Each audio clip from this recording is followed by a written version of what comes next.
back to Fit with T. So today we're talking about track etiquette. Yes, there is such thing as track etiquette. If you're a newbie to athletics, maybe you're a new athlete, or perhaps you're a parent who come to the track for athletic to bring your child, or maybe you come to the track for football or tennis or another sport that takes place at the track as well, but you have no idea about these rules. Today I'm going to be talking about the unwritten rules so that you don't get yourself into any trouble, so that you stay safe, your little children stay safe, and so that you don't end up getting on anyone's nerves, because some of the things that I'm going to talk about in this video are rather annoying and do hinder athletes' training if you do them. So let's get into it. Okay, so the first thing I want to talk about is track. If you hear someone shouting track on the track, it means move. Yes, it means move. You must keep your eyes and ears open when you're on the track. One of the most annoying things as an athlete is you're getting ready to run. Your lane is free. You go down into a 3-point start, or maybe the crouching start.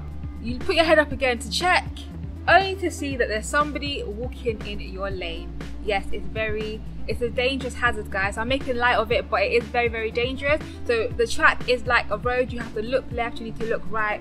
Make sure that nobody's in the lane before you decide to cross the track. Before you decide to walk in that lane, make sure that nobody's actually using it.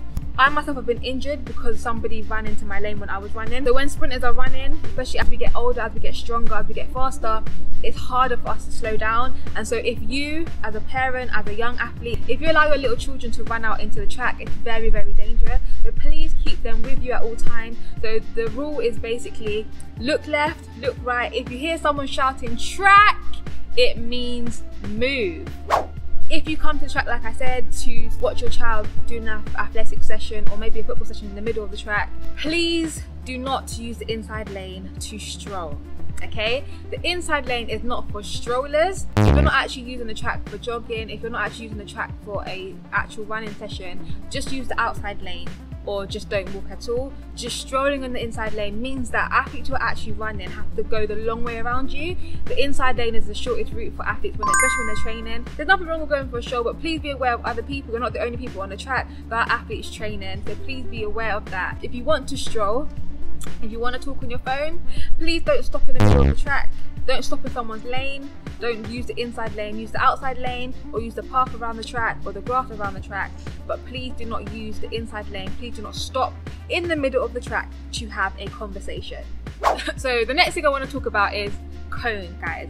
Cone should be an indicator to you that somebody is using that lane. So if you arrive at the track and you see cones on the floor, number one, it does not mean that they're free cones for you to take. Don't be a thief and don't steal the cone. They do not belong to you. If they're laid out, it's evident that somebody is using them. So leave the cones where you found them. They may have gone to the toilet, they may be on the other side of the track and actually running around. They might be at the 250 mark, the 300 mark, the 200 mark, and so they put cones down on the home straight, not for you to steal, but because they're using them. If you have small children with you, keep them off of the track as much as possible. We want to encourage children to be part of athletics, but please allow them to be part of an organised activity and not just roaming free on their bike, playing football. Football is not for the track.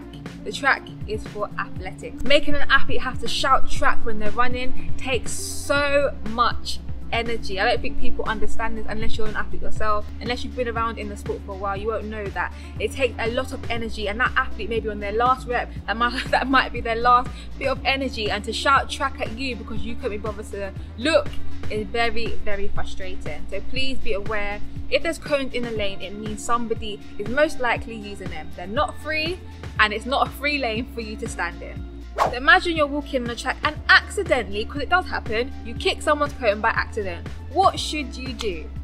The right thing to do, and the unwritten rule, is to just pick up the cone and put it back where you found it. You'll be so surprised how many people actually just don't even acknowledge that they've kicked the cone. Let me say that they just didn't realise, because I know that some people just deliberately do it and they don't even bother to put it back. So if you kick a cone by accident, please do the right thing and put it back where you found it. Not to the left, not to the right, just where you found it, because the cones have been set out for a reason. And so if you then put it back where it is, you're messing up again someone's session. But please again be considerate of that. So another unwritten rule / pet peeve is when you're a group of athletes, yes, you might have a big group, please don't use all the lanes, okay? It's a bit selfish to come to the track and use all 8 lanes.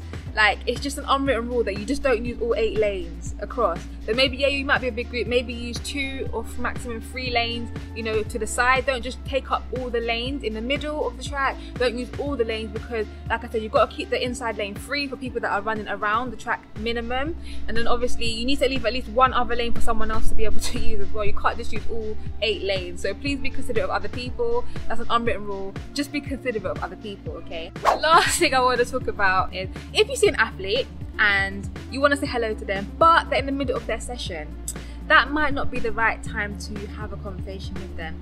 You can say hi, they can see you, acknowledge you, but if you can clearly see they've been sniped by the lactic, they're exhausted, they're huffing and puffing, their hands are on their head, maybe they're walking back to do the next rep, maybe they're on a break but they're on limited time, please don't start having a long conversation with them. Please be considerate, you know.